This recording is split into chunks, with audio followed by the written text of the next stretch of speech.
नमस्कार। मैं हूं मनीष कुमार। डिजाइन अचीवर्स में आपका स्वागत है। हमने बहुपद चैप्टर क्लास 10th की कक्षा के लिए आपके लिए ये वीडियो बनाया है। हमने एक वीडियो पीछे 4 टॉपिक पर डिस्कस किया हुआ था और उसको बताते हुए अब उससे जस्ट आगे की बातों को डिस्कस कर रहे हैं।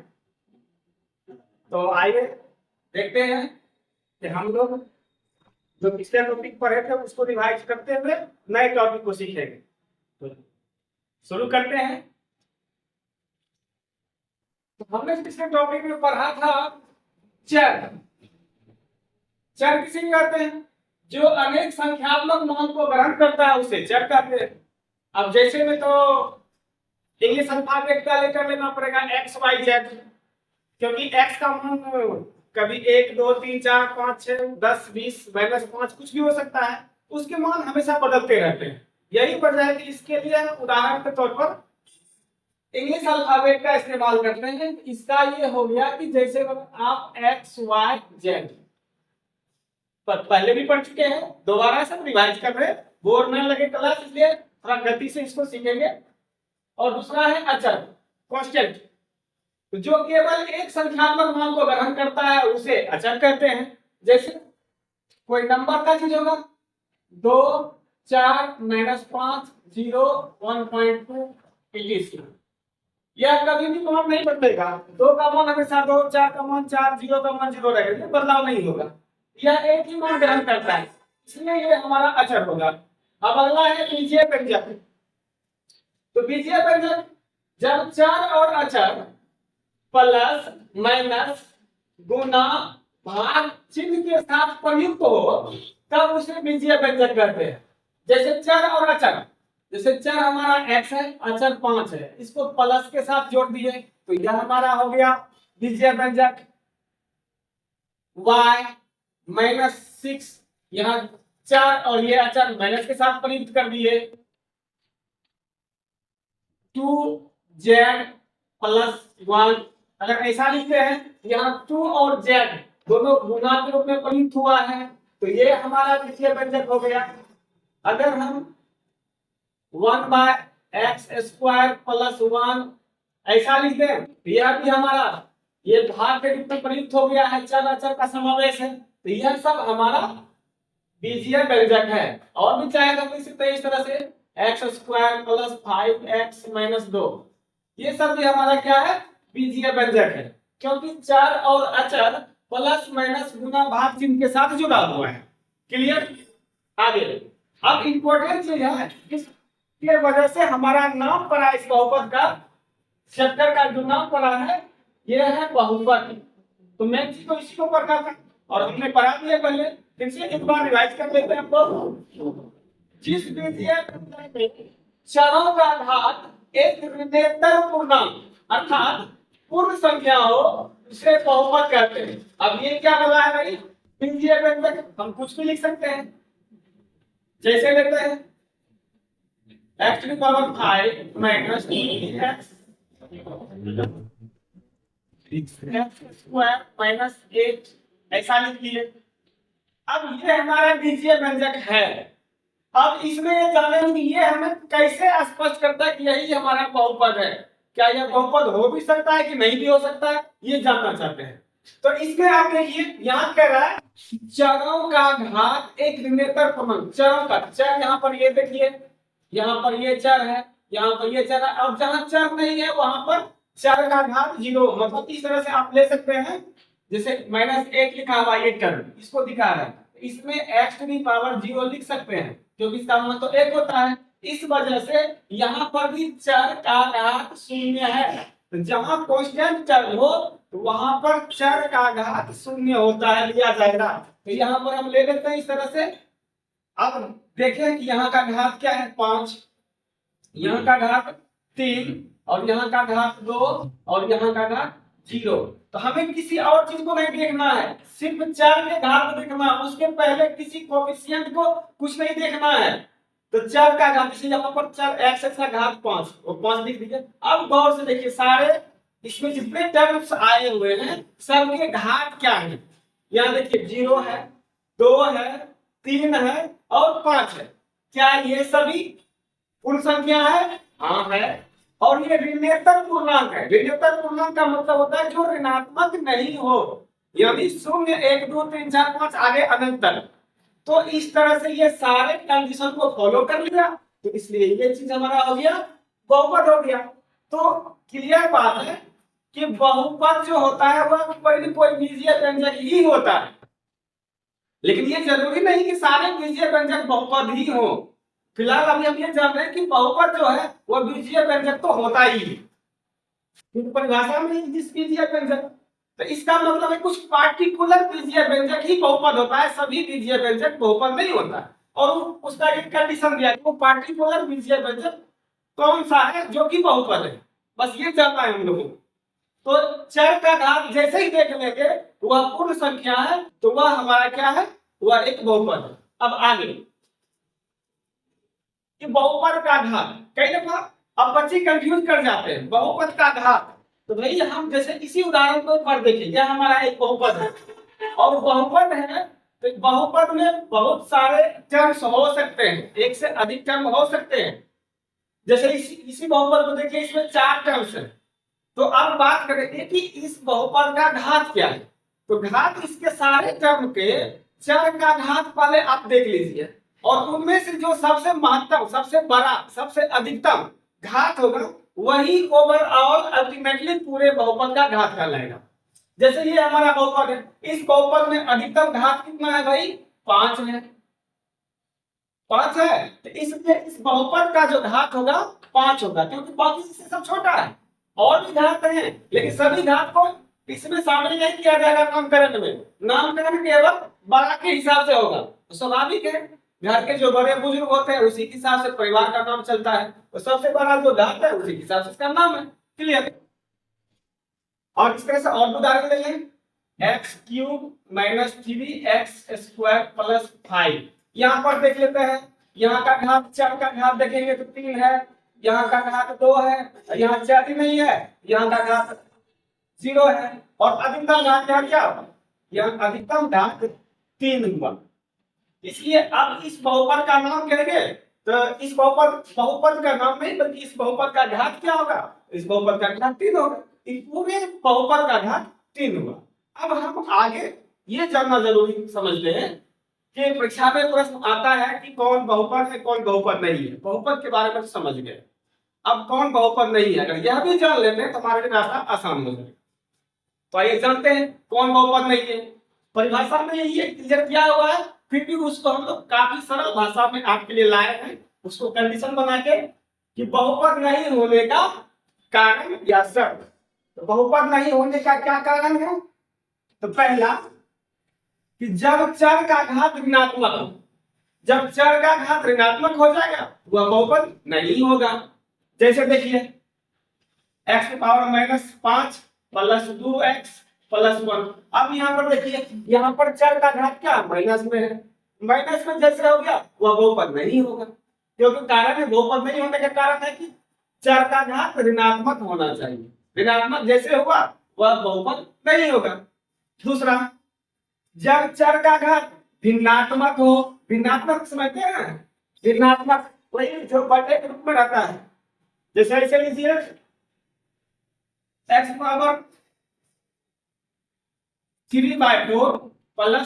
1, अगर ऐसा लिखा हुआ यही पावर भिन्न के रूप बटे जिसको बोलते हैं हम लोग बिहार के लेवल में, तो x पर पावर 3/4 है। अगर ऐसा लिखा हुआ है तो ये क्या है कि आपका बहुपद नहीं होगा, क्योंकि क्लियर है कि जो भिन्न रूप में होगा पावर वो बहुपद नहीं होगा।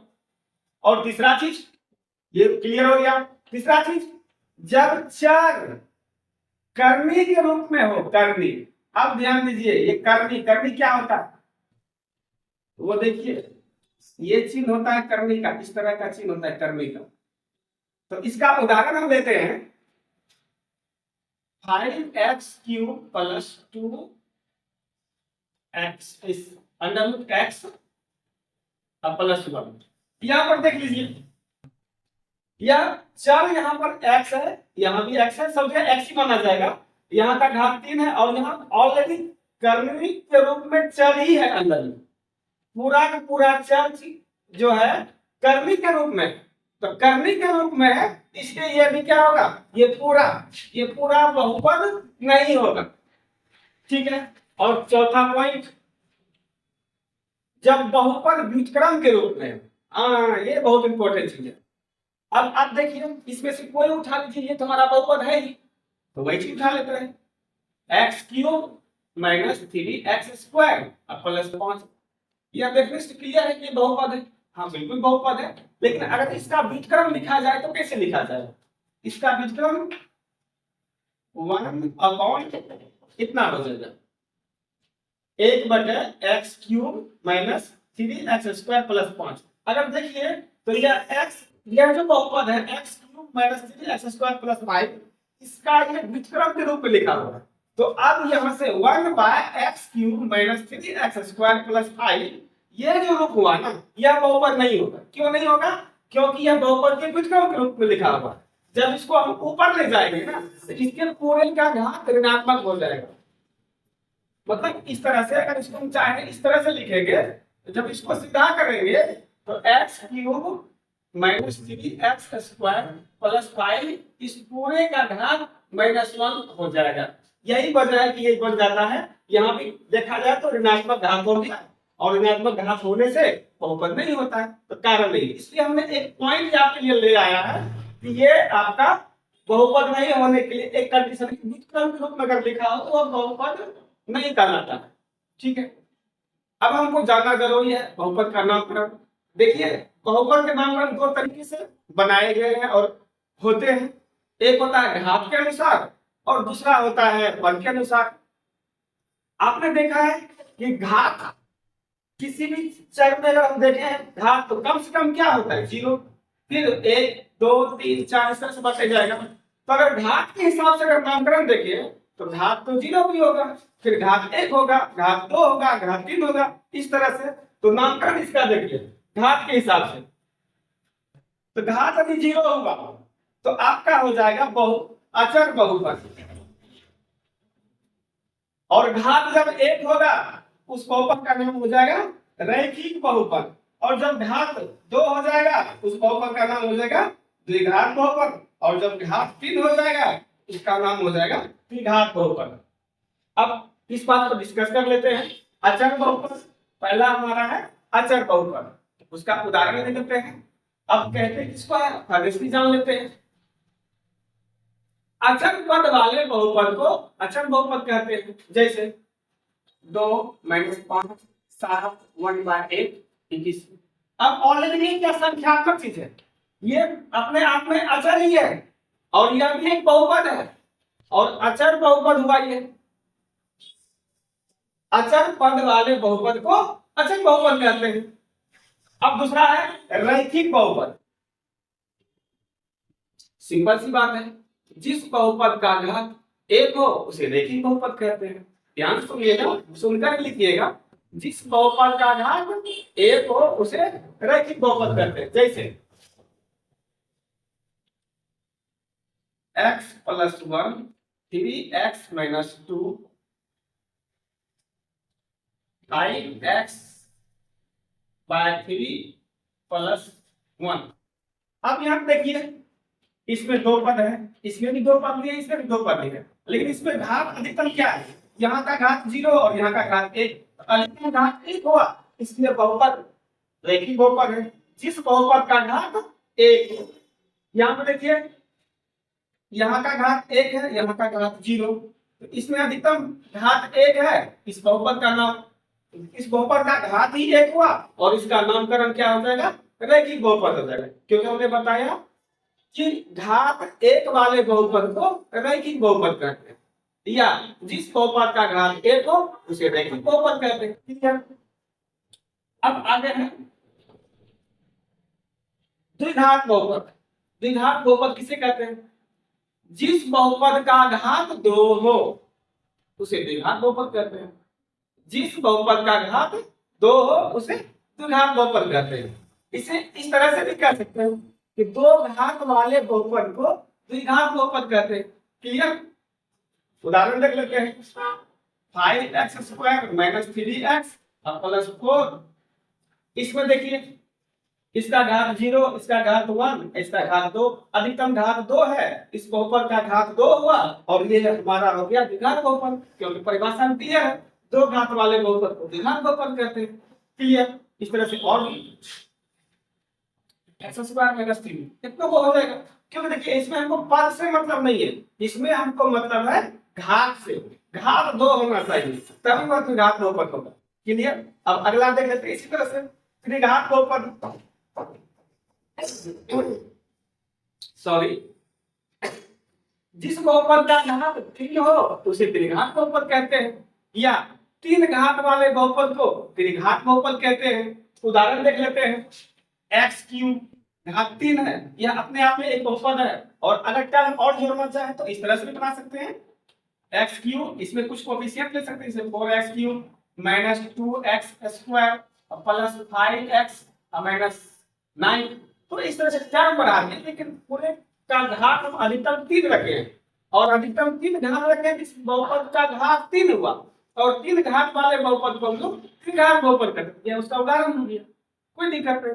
इसी तरह से चतुर्थ घात, पंच घात की बात कर लेंगे, उतना पढ़ने की जरूरत नहीं पड़ेगा। अब आगे आते हैं, हम लोग पद के अनुसार भी तो बहुपद को जानने का प्रयास करेंगे और उसको बांटा गया है, तो पद के अनुसार भी इस तरह से ही बहुपद बना हुआ है। सिंपल सी बात है कि अगर पद होगा तो कम से कम कितना पद होगा, एक पद होगा, फिर 2 पद, फिर 3 पद, फिर 4 पद, फिर 5 पद, 6 पद, 7 पद, इस तरह से होगा। तो इस तरह से नामकरण चलते रहेंगे और अनंत बहुपद आपको मिल जाएगा, पर पढ़ने की दृष्टिकोण से इतना जरूरत है नहीं, शुरुआती कुछ चीजों को हम जान लेते हैं, तो उसके हिसाब से हम लोग बांटे, तो पद के अनुसार एक पदी बहुपद हो जाएगा, फिर दो द्विपदी बहुपद हो जाएगा, फिर त्रिपदी बहुपद हो जाएगा, इसी तरह से चतुर्थपदी बहुपद हो जाएगा, पंचपदी बहुपद हो जाएगा, पर त्रिपदी बहुपद तक हम लोग जानने का प्रयास करते हैं। अब इसको परिभाषित हम कैसे करें? सिंपल सी बात है, जिस बहुपद में केवल एक पद हो उसे एक पदी बहुपद कहते हैं। अब इसके लिए उदाहरण हम यहाँ ले लेते हैं, एक पदी बहुपद का है, हाँ, एक पदी बहुपद के लिए एक पद ले लीजिए, जैसे 3x स्क्वायर, देखिए यहाँ घात से कोई मतलब नहीं है, यहाँ पद से, यहाँ एक ही पद है। आगे 9x, यह भी एक ही पद है, माइनस 7x पावर 4, अगर यहाँ ऐसा लिख दिए सब में, देखिए एक ही पद है, घात से मतलब ही नहीं है, इसमें घात से मतलब यहाँ पद से मतलब है, तो ये एक पदी बहुपद का उदाहरण है, ये भी एक पदी बहुपद का, ये भी एक पदी बहुपद है। और दूसरा द्विपदी बहुपद, दो पद वाले बहुपद को द्विपदी बहुपद कहते हैं, दो पद वाले बहुपद को द्विपदी बहुपद कहते हैं, सिंपल सी बात है। अब दो पद बनाना है तो घात से कोई मतलब नहीं है, जैसे 5x प्लस 1, देखिए क्या पद है, कितने पद है, 2, 9x क्यूब माइनस 4, देखिए कितने पद है, 2 पद है, 5x क्यूब माइनस x, यहां भी 2 ही पद है, इसलिए ये 2 पद हो गए, घात से कोई मतलब नहीं होता है। फिर उसी प्रकार से अगला है हमारा त्रिपदी बहुपद, 3 पद वाले बहुपद को त्रिपदी बहुपद कहते हैं। अब 3 पद 9x to the power 4 minus 3x squared plus 1, अब देखिए तो यहाँ कितने पद है, 3 पद है, ये त्रिपदी बहुपद है। और भी ले लेते हैं, -2x square plus 7x plus 6, यहाँ पे 3 पद है, घात से कोई मतलब नहीं है, तो इस तरह से बहुपद चलते हैं।